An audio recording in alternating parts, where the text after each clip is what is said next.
Bank and Trust Company. Member FDIC. You want to feel important. You want to be part of something bigger, something that matters and can help change things. You want to feel like you belong. We know. We felt that way too. And that's why we did something about it. We aren't just Army National Guard soldiers. We are normal people just like you. But our part-time service in the Army National Guard means we get to be more. When our communities are in need, we get the chance to stand up and do something about it. We get to serve in our own region and help the people we call neighbors. From the lake shores of Ohio, Michigan, Wisconsin, and Minnesota. The fertile fields of Indiana, Illinois, and Iowa to the wide open plains of North and South Dakota. We are here for our hometowns. And together, we can make a difference. Take on your legacy. Visit NationalGuard.com to find out more. Sponsored by the Illinois Army National Guard. Aired by the Illinois Broadcasters Association and this station. It's flu season. Keep you and your family healthy this winter by rolling up your sleeves to get the flu shot. The SIU Center for Family Medicine in Lincoln is now scheduling patients for flu shots. They emphasize the prevention of future illness by promoting a healthy lifestyle and routine checkups. For more information or to schedule your flu shot, call SIU Center for Family Medicine in Lincoln at 217-735-2317 or click their icon at DeWittDailyNews.com. Forward for happy, healthy families. Now there's one web portal for local agriculture radio programming in central Illinois. IllinoisFarmRadio.com. Local farm programming streamed live and archived to hear anytime. IllinoisFarmRadio.com. Hear the morning and noon farm shows with local agriculture news and interviews. IllinoisFarmRadio.com. Plus hear all of your favorite agriculture farm shows including RFD Illinois, AgriTalk, RFD Today, and the Closing Market Report. IllinoisFarmRadio.com. It's agriculture grown locally, streamed live, and archived to hear anytime. IllinoisFarmRadio.com. A service of the Miller Media Group. Let's swing open the farm gate together every day on WHOW. I'm Stu Ellis, your host of the long-running agriculture feature called The Farm Gate. I bring the latest news and information on where agriculture is and where it's going to WHOW Ag listeners several times a day. From tariffs to treaties, from the Board of Trade to the running board on your truck, I cover central Illinois agriculture every day on The Farm Gate. Hear it all on WHOW's many platforms on the radio or online. Join me, Stu Ellis, for The Farm Gate. If you're looking for the latest in local hunting and fishing information, then join us for Central Illinois Outdoors with me, Jared White, Saturday morning at 7, Sunday morning at 8 on all WHOW platforms. Every weekend, we'll offer detailed Central Illinois fishing reports, and I'll invite you to share your favorite stories as well. Central Illinois Outdoors with me, Jared White, every weekend here on WHOW and on demand at CentralIllinoisOutdoors.com. Brought to you by Bob Ridings in Pana, the Clinton, Illinois Chamber of Commerce and Tourism Bureau, and Locked and Loaded in Pana. Hear Clinton Maroon live play-by-play this season on WHOW, the big 1520 daytime, 92.3 FM in DeWitt County and 106.5 in Bloomington Normal all the time. Plus, streamed at DeWittDailyNews.com on the WHOW mobile app. Plus, hear a best of Clinton sports broadcast Saturday mornings at 10. All brought to you by Baum Chevy Buick, Clinton Community YMCA, Covenant Animal Clinic, and Jason France, your State Farm insurance agent in Clinton. News time is 10 minutes after 7 o'clock on this Wednesday morning. Top of the morning from the newsroom of Regional Radio and DeWittDailyNews.com. I'm Seth Lawrence with this expanded local newscast. Brought to you by Baum Chevrolet Buick in Clinton, your Silverado headquarters, and the morning show streams to Facebook and YouTube. It's brought to you by Peterson Insurance, your Pekin insurance agent in Clinton.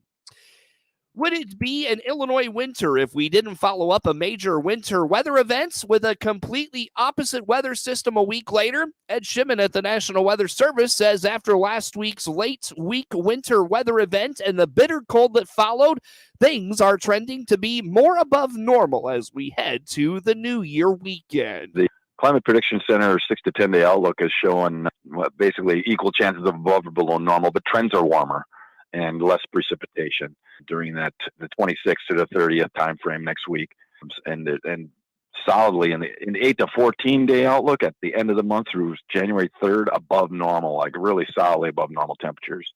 What is this? Look, 70 to 80% chance of above normal, and normal for early January is 35 for a high and 19 for a low. So if we're well above normal, probably some 40s there as we head into, late December, early January here, which would be a welcome change for some people that like warmer weather anyway. If you like winter, it's going to melt anything that did hit the ground more than likely. But, so that 8 to 14 days shows definitely some warmer. According to Shimon, there could still be some rain rolling through around the first of the year. He says things are trending to be wet still. The precip outlook during that early January timeframe does show a little bit of precipitation, though, showing up. So probably on the order of rain, for hopefully not on January 1st or New Year's Eve. We'd like to have nice dry conditions for that one as holiday travel. We don't want to be impacted one more time. But, there is a higher potential of precipitation in that December 28th, January 3rd time frame there. And that might end up putting it right around the New Year's Day. So we'll have to watch out where storm systems track for that pretty big holiday day there, January 1st.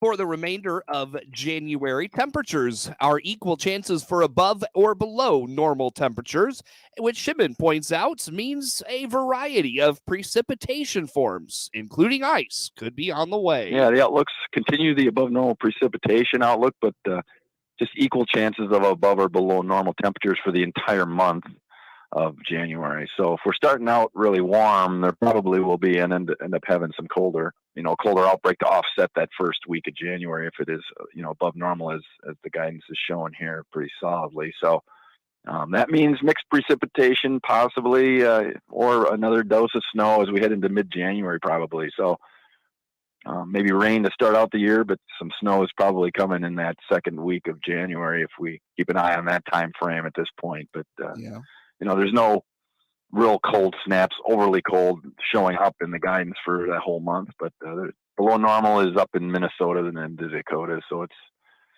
probably gonna, hover over there for the most part with real cold snaps. When I see above normal precip and then equal chances of above or below normal temperatures, because then you're right on that dividing line between ice, snow, or all rain. Definitely we average about 4 to 5 ice events a year, which is a lot. I mean, we are the bullseye of the whole country in terms of freezing rain right across central Illinois. So January might contain, one of those icy events just based on what I'm seeing here. All the way into the spring, Shimon says trends are showing above normal for precipitation in Illinois.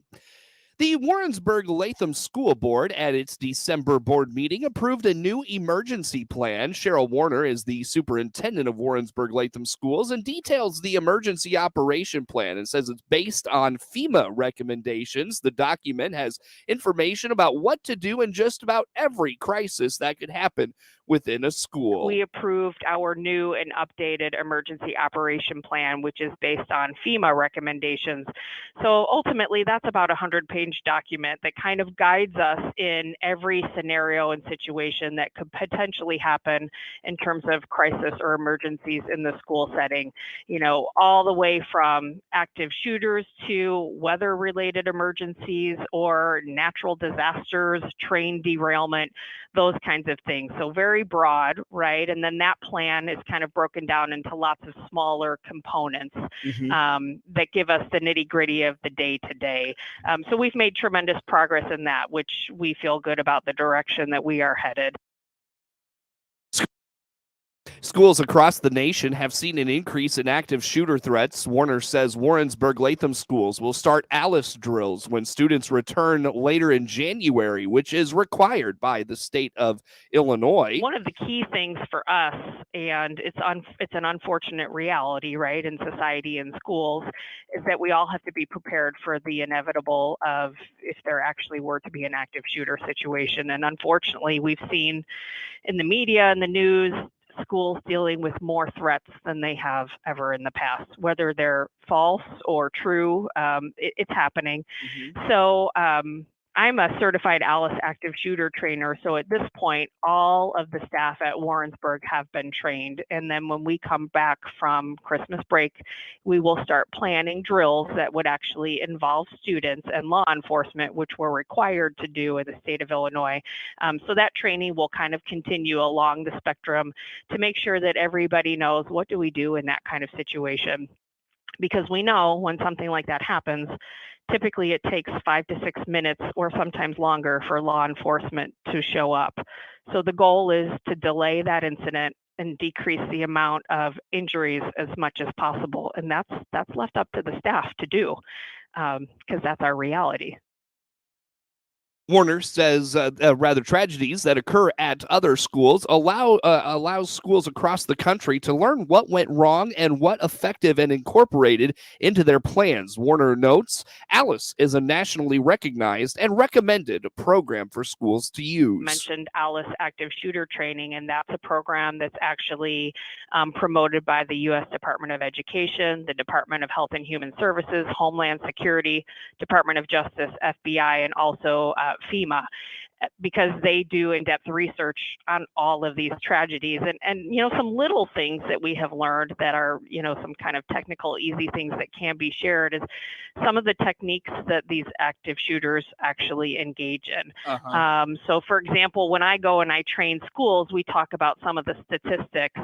One of them being 75% of the time that individual publicizes their plans before they act on it, typically through social media, right? So, those are little things to watch for that we have learned about. Unfortunately, there's enough data that there's research out there that helps us basically look at how do we try to prevent these things. So when somebody puts that information out there, we have to look at it as though it's true and accurate and a possible threat. And that's kind of an education piece across society, right? Not just for students and staff, that when we see these alarming things on social media or written form somewhere, that we need to let others know that can actually try to stop a situation from happening or investigate it more. So that's just kind of one example of things that we have learned. Warrensburg-Latham and Maroa Forsyth have been working on a joint reunification plan. Warner notes all of the district's emergency plans are constantly being looked at, updated, and improved. It's 18 minutes after 7 o'clock here on this Wednesday morning. The morning show streams to Facebook and YouTube. It's brought to you by Peterson Insurance, your Pekin insurance agent in Clinton. We'll take a break here. Plenty more to get to coming up on the morning show. Are you a friend of agriculture? This is Scott Baum from Baum Chevrolet Buick in Clinton. We're giving a $500 Friends of Ag discount to anyone that orders a new Chevrolet or Buick to be built just for you this month. Are you a friend of ag? You are if you're a member of any ag organization, employed by any ag-related business, including research, inputs, manufacturing, sales, and marketing, and of course, ag education. Come in, order yours today. BaumChevyBuick.com, right from the start. 19 minutes after the hour here on this Wednesday. Again, I'm Seth Lawrence with you folks today for this expanded local newscast brought to you by Baum Chevrolet Buick in Clinton, your Silverado headquarters. The University of Illinois Extension Office is offering a few ideas on what to do with that Christmas tree once you're ready to take it down. Christmas trees can have a second life after the holidays, says U of I Extension horticulture educator Chris Enroth. Some folks might take their old Christmas tree and maybe they'll chop it up in their own backyard, or they'll hang bird feeders or something on it. I know some folks might use it as throw a shallow part of the pond as like fish habitat. Just whatever you do, make sure that you're disposing of it appropriately. Enroth notes that does not mean dumping the tree on someone else's property or in a public lake or ditch. He says many communities have a pickup program where the trees are turned into mulch. You can also use Christmas trees as firewood, but only for an outdoor fire pit because of the resin in evergreen trees. Most of our evergreens, or our pines, our firs, or spruces, because they have so much resin in them, we typically don't recommend them as indoor firewood, but you can use them in an outdoor fire pit. Enroth adds, another idea is to put the tree in your yard and use it as bird feeder, adorning it with strings of popcorn and cranberries or pine cones with peanut butter and sunflower seeds. The state is getting a few new designations in 2023. Among the new laws taking effect in January includes naming Dolostone as the official state rock of Illinois and choosing the eastern milk snake as the official state snake. Senator Dale Fowler sponsored the bill that last spring, says the name came from a very old belief that snakes could milk cows. This myth probably began when farmers sought some excuse for why a cow was producing less milk than usual. The snakes drawn to the mice in the barn were convenient culprits. Additionally, the official state theater will now be the Theater in the Park at Lincoln's new Salem Historic Site, and August 1st is dedicated as Sweet Corn Appreciation Day in Illinois. We reached out to several Illinois geology professors, rock collectors, gem clubs, and rock enthusiasts. We even had Zoom calls with some of these experts in the field. Also, the Theater in the Park at Lincoln's new Salem Historic Site is the official state theater. And from again now on, August 1st is Sweet Corn Appreciation Day. The Illinois Department of Veterans Affairs is awarding nearly $350,000 in grants to groups around the state. The grants are issued quarterly, and this round is going to 6 different organizations, says agency director Terry Price. Now, that money is specifically funded by the Illinois Winter Winnings Lottery Ticket Program. And so proceeds go to the different organizations through the IDVA. We run a grants program, and organizations can apply for a grant. The money is going to groups like the Allen Force in Plainfield, which works with women who have experienced sexual trauma in the military, and the Fishing for Freedom fishing tournament in Quincy. I think that's the great part about it. It's kind of designed to be different programs in different ways. And sometimes that can be something as a direct assist from an organization, or something like a fishing tournament that just brings veterans together with other veterans in a situation that they all enjoy. Groups receiving money in the latest round of grants include Reboot Recovery, which offers peer-led trauma courses for suicide prevention, and Revelation Golf's bi-weekly program in the Chicago metro area. State and local police are continuing their campaign against drunk driving through January 2nd.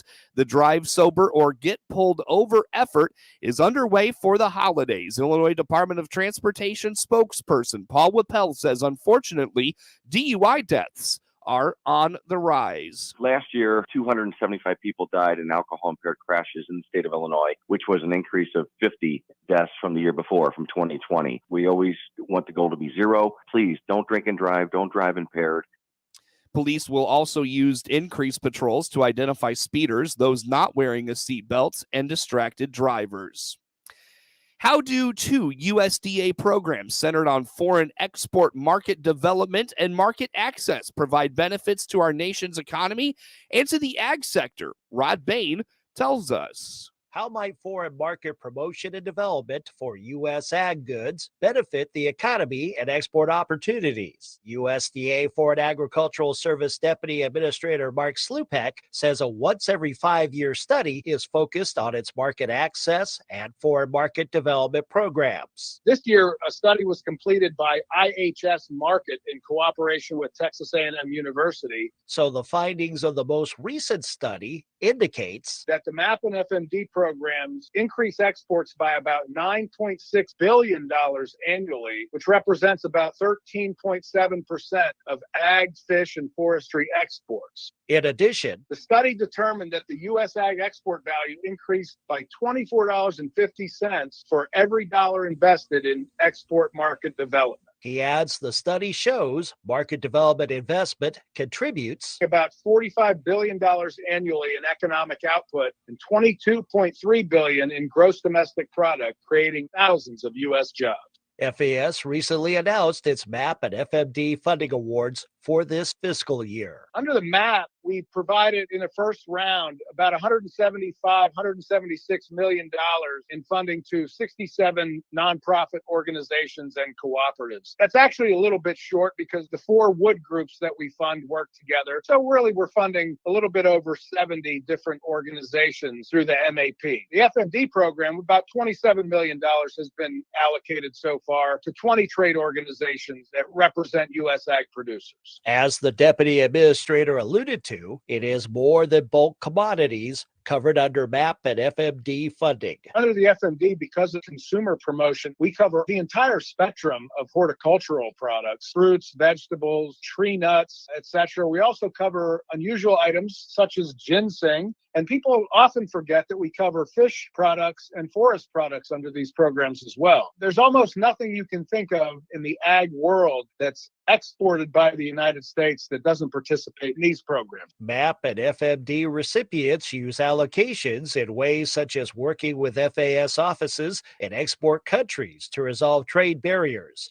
or participating in country or regional trade shows and exhibits to promote product. Deputy Administrator Slupek adds, we're seeing a lot of cooperators dive deep into social media. We're seeing a turn away from TV marketing or radio advertising or certainly mail promotion and a big turn towards more modern ways of reaching people. And we're seeing some really great results in this area. We've seen a lot of cooperators invest money in the best ways to expend their funding to reach consumers directly through these new opportunities. I'm Rod Bain reporting for the U.S. Department of Agriculture in Washington, D.C. The value of farmland continues to rise in many markets. Gary Crawford sits down with USDA Chief Economist Seth Myers.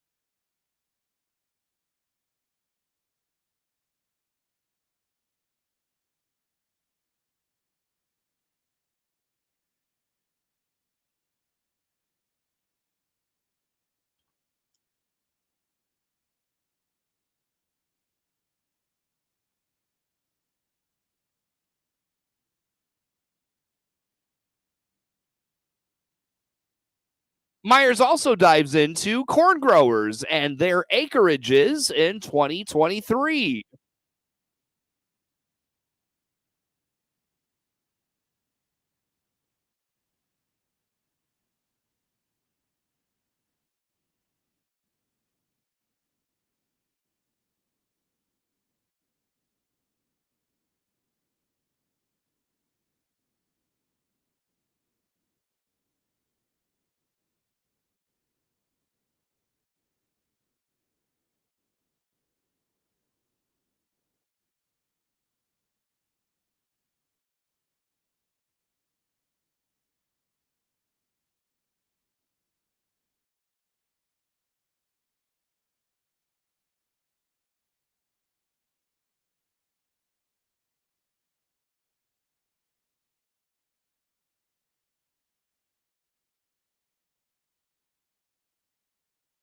"29 minutes after the hour is news time on the WHOW Morning Show, brought to you by Baum Chevrolet Buick in Clinton, your Silverado headquarters, and we stream to Facebook and YouTube, brought to you by Peterson Insurance, your Pekin insurance agent in Clinton. A look at local sports on the way. The Clinton Lady Maroons roll their way to a Holiday Hoopla championship appearance tonight at Monticello High School in Holiday Hoopla play. With SRN News, I'm Rich Thomason in Washington. Across Buffalo and other parts of western New York State, the big dig continues, digging out from one of the region's worst winter storms ever. It claimed at least 31 lives, dumping more than 4 feet of snow in some areas. Southwest Airlines troubles continue this morning. More than 2,500 flights have been canceled by Southwest so far today. President Biden and his family are far from the snow and the cold. They've arrived in St. Croix, where they will ring in the new year. The Supreme Court has extended a temporary stay against a court order that would have ended the Trump-era border policy known as Title 42, public health policy. On Wall Street right now, the Dow futures 87 points higher. NASDAQ futures up 24 points. More details at srnnews.com.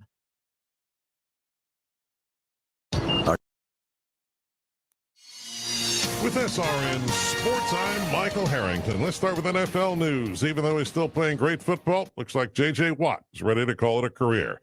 The three-time AP Defensive Player of the Year indicated Tuesday he will retire at the end of the season, posting pictures of his wife and family on social media while writing Koa's first ever NFL game, my last ever NFL home game.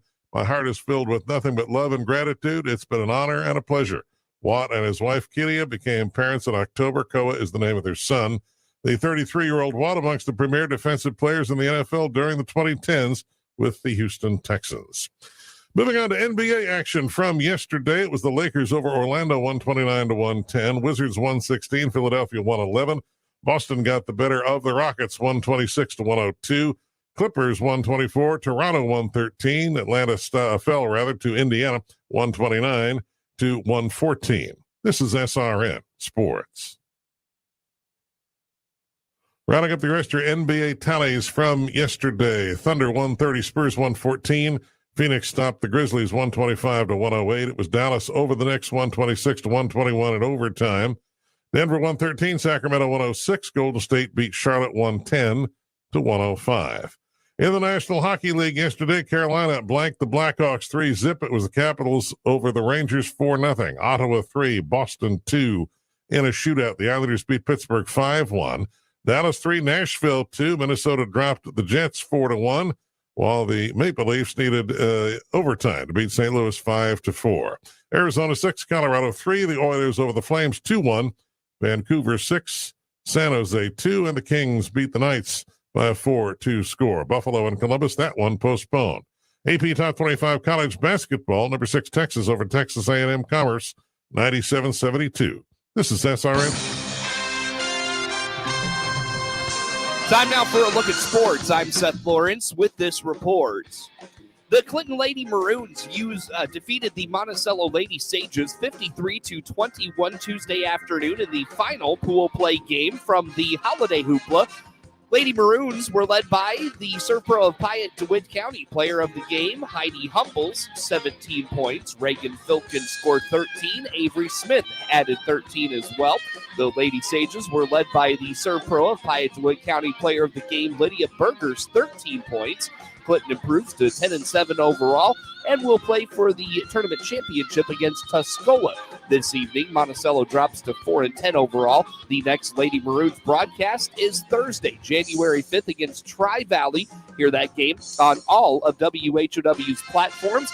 And the next Monticello girls broadcast is Thursday, January 12th against Paxton Buckley Loda. Catch the game on 95.9 FM WEZC and stream live online at DeWittDailyNews.com.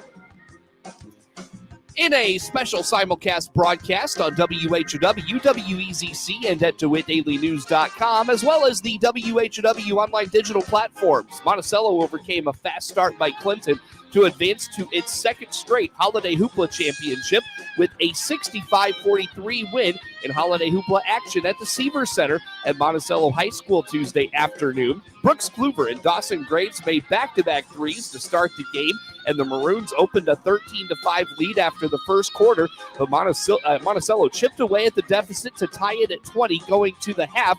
From there, Monticello overcame Clinton's physicality and aggressive defense to gradually pull away in the second half. After shooting just 1 for 12 in the first quarter, the Sages shot 19 for 28 the rest of the way and finished 50% for the game. Monticello used good ball movement to score 28 points in the paint and assist 13 times on 20 field goals.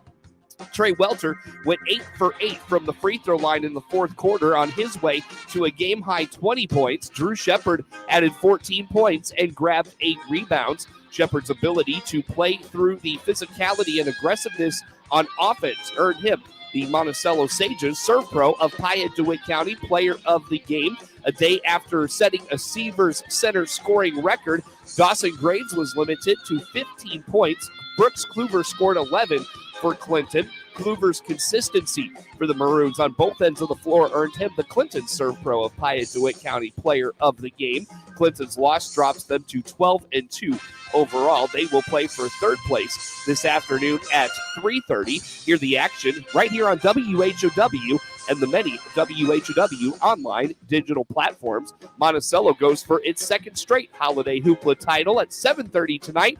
For the second straight year, they'll face off with Tuscola. Hear the action at 95.9 FM WEZC and online at DeWittDailyNews.com. The Green Bay Packers have placed defensive lineman Dean Lowry on injured reserve after a calf issue caused him to leave the Packers' 26-20 victory at Miami on Sunday. The move will end Lowry's streak of 101 consecutive regular season games played. A 2016 fourth-round pick from Northwestern, Lowry started 12 games this season and had 43 tackles to rank second among Packers defensive linemen. He had a career-high 5 sacks last season, but had only a half a sack this season. The loss of Lowry should result in more playing time for rookie first-round pick Deontay Wyatt, a Georgia defensive lineman who was selected 28th overall in this year's draft. Wyatt played a season-high 24 defensive snaps in the Dolphins game. In other moves Tuesday, the Packers signed wide receiver Bo Melton off the Seattle practice squad and released linebacker Tipe Galley from the injured reserve. Melton, a 7th-round pick from Rutgers, had spent the entire season on Seattle's practice squad. The 7-8 Packers will seek their 4th consecutive victory and try to boost their playoff hopes Sunday when they host NFC North champion Minnesota. Antti Raanta made 24 saves for his first shutout since March, and the Carolina Hurricanes beat the Chicago Blackhawks 3-0 Tuesday night for their 9th consecutive victory. Martin Nikas, Jesper Fast, and Jordan Martindale scored to help the Hurricanes extend a franchise record point streak to 15 games. Raanta, making his 3rd consecutive start, had his 16th career shutout. He faced only 7 shots in both the first and third periods.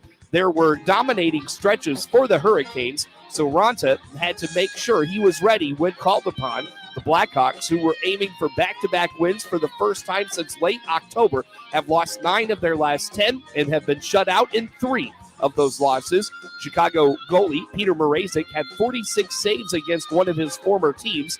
The Hurricanes, who lead the Metropolitan Division, racked up their 7th straight win on home ice. This came against a team with the worst record in the NHL. The Hurricanes put 23 shots on goal in the first period, a season high for any period. They scored twice in the opening 9 minutes. Nikas battled for space in front of the net and was rewarded by getting enough stick on the puck to put it in the goal for his 15th of the season. He had 14 goals in 72 regular season games a season ago. Fox, who picked up his 3rd goal in 2 games and 5th of the season, benefited when the puck went in off Chicago defenseman Connor Murphy. Chicago surrendered the first goal for the 27th time in 33 games. Martinuk's 9th goal of the season came at 4:55 of the third, shortly after Carolina's power play expired. The Blackhawks visit the Blues on Thursday. William Nylander scored in overtime for Toronto after teammate TJ Brody missed a penalty shot earlier in the extra session as the Maple Leafs beat the St. Louis Blues 5-4 Tuesday night. Justin Hull, Alexander Kerfoot, Callie Jernkrock, and John Tavares scored for Toronto. Ilya Samsonov had 30 saves for the Leafs, who won their 3rd straight to improve to 10-2-1. In December, Jordan Kyrou, Callie Rosen, Ryan O'Reilly, and Justin Fox scored for the Blues. Jordan Binnington allowed 5 goals on 37 shots as St. Louis dropped its 3rd straight after winning 4 in a row. Nylander scored his 21st goal of the season on a breakaway with 57 seconds in overtime after he forced Vladimir Tarasenko to turn the puck over in the Leaf zone. Nylander has recorded a point in 5 straight games with 4 goals and 3 assists in that span. Brody was awarded a penalty shot a minute 24 into overtime after being tripped by Kyrou, but Binnington got his right pad on the puck to preserve the 4-4 tie. Keefe started the overtime period, sending out defensemen Brody and Timothy Liljegren, along with center David Kemp, to set up a defensive tone. Kyrou tied the game at 4, with his team leading 17th of the season at 5:13 into the 3rd. Kyrou, who returned after missing 2 games with an upper body injury, has 7 goals and 3 assists in his last 4 games. The Blues will host the Blackhawks on Thursday. Get sports anytime at DeWittDailyNews.com. This is staff meteorologist Jennifer Wojcicki with your regional radio forecast. Sunshine mixed with clouds at times today, with daytime highs approaching 44. Southerly winds 20 to 25 miles per hour. Cloudy skies expected tonight, lows dip down to about 40. Overcast skies tomorrow, highs level off around 54. Hear weather twice an hour or online anytime at DeWittDailyNews.com. Currently, it's 31. Hello again, everyone. This is Stu Ellis, swinging open the farm gate for you once again today. Something we haven't talked about for a while is the Mississippi River and how it's doing. We've certainly had a lot of changes in the weather since the dry fall dried it up, but water levels continue to drop on the Mississippi. American commercial barge lines reported this last week that due to reduced river stages, southbound tow sizes out of St. Louis have been reduced now to 20 barges, reflecting a further 20% reduction in tow size. And north of St. Louis, starting this coming Sunday, the main chamber at both the Mel Price Lock and at Lock 27 will be closed for maintenance. While the auxiliary chamber will be in use, barges can expect a potential for multi-day delays to transits above St. Louis. Ice conditions could exacerbate the impact of the work,